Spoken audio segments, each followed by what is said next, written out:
Back down here at Civil Bend, and it's a fall, it's harvest season, and people are going pretty heavy about getting the crops out of the field. And I just wanted to take another look to see what it was like back here about 160 years ago, when people weren't as spread out, as they are. They were just in little small areas around the area.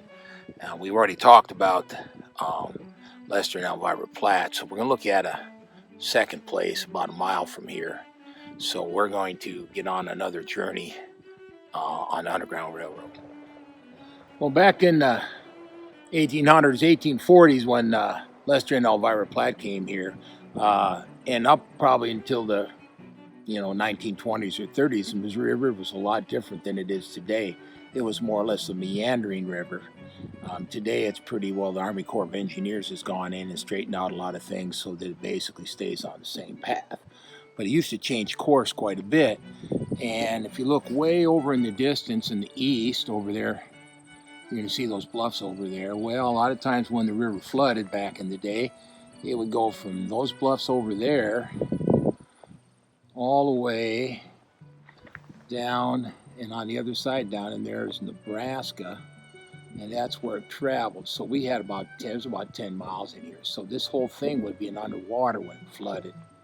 And so, a lot of things pushed the people out of here, and they kept coming back and coming back. But we're going to go down over in this direction, and we're going to look at the homestead of Ira Blanchard.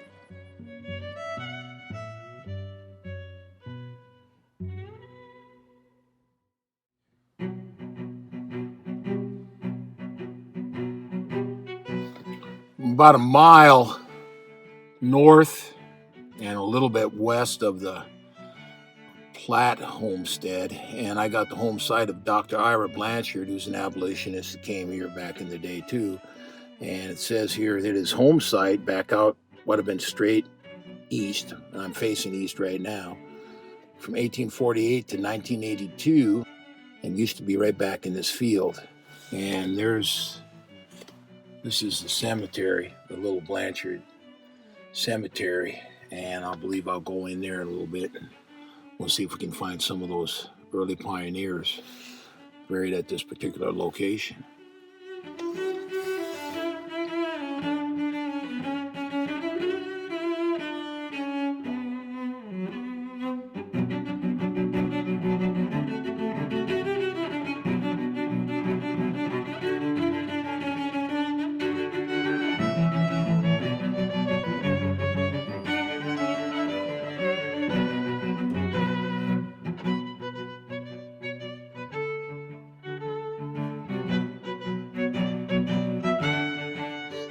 Across from Ira's house was the Gaston house.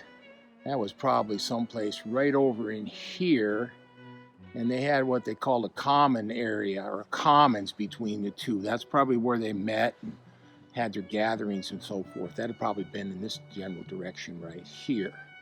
So this particular spot would have been an underground. Ira's house would have been in that location. We're about a mile or so right over in those grove of trees. That's Lester and Elvira Platte's house right there. So if you came and used this as a stop on the Underground Railroad, that would have been in this location. So you had a couple of choices to make. They're about a mile apart. And of course from here, they were taking you up north. They were taking you to Tabor, Iowa.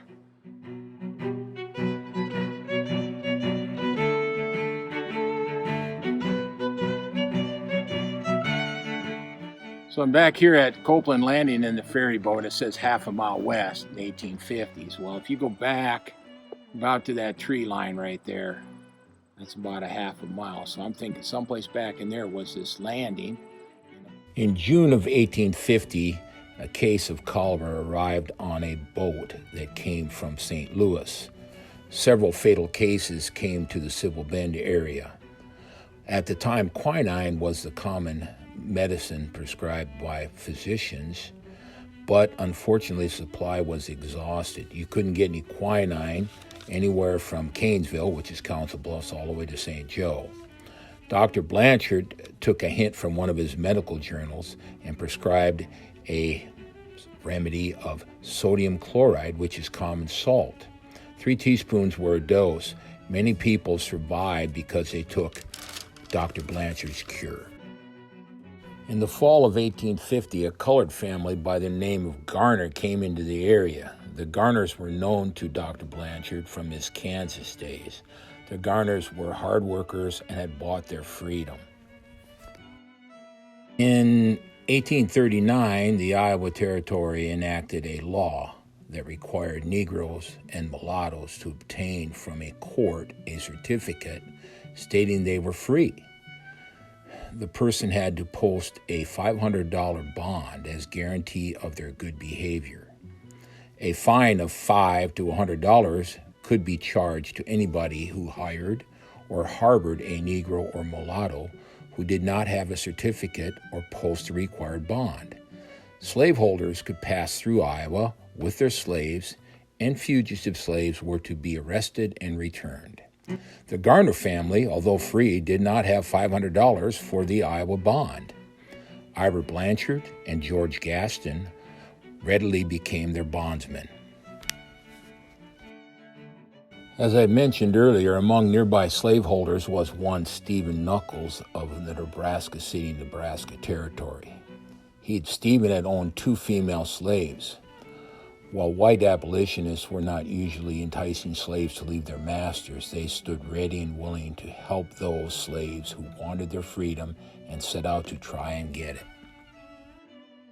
John Williamson, a mulatto, often traded back and forth from Civil Bend to Nebraska City. It was probably through him that Mr. Knuckles' slaves were brought to Civil Bend. They were brought to Dr. Blanchard's home in December of 1858, where he helped conduct them to the town of Tabor, and then they were on their way to freedom via the now established Underground Railroad.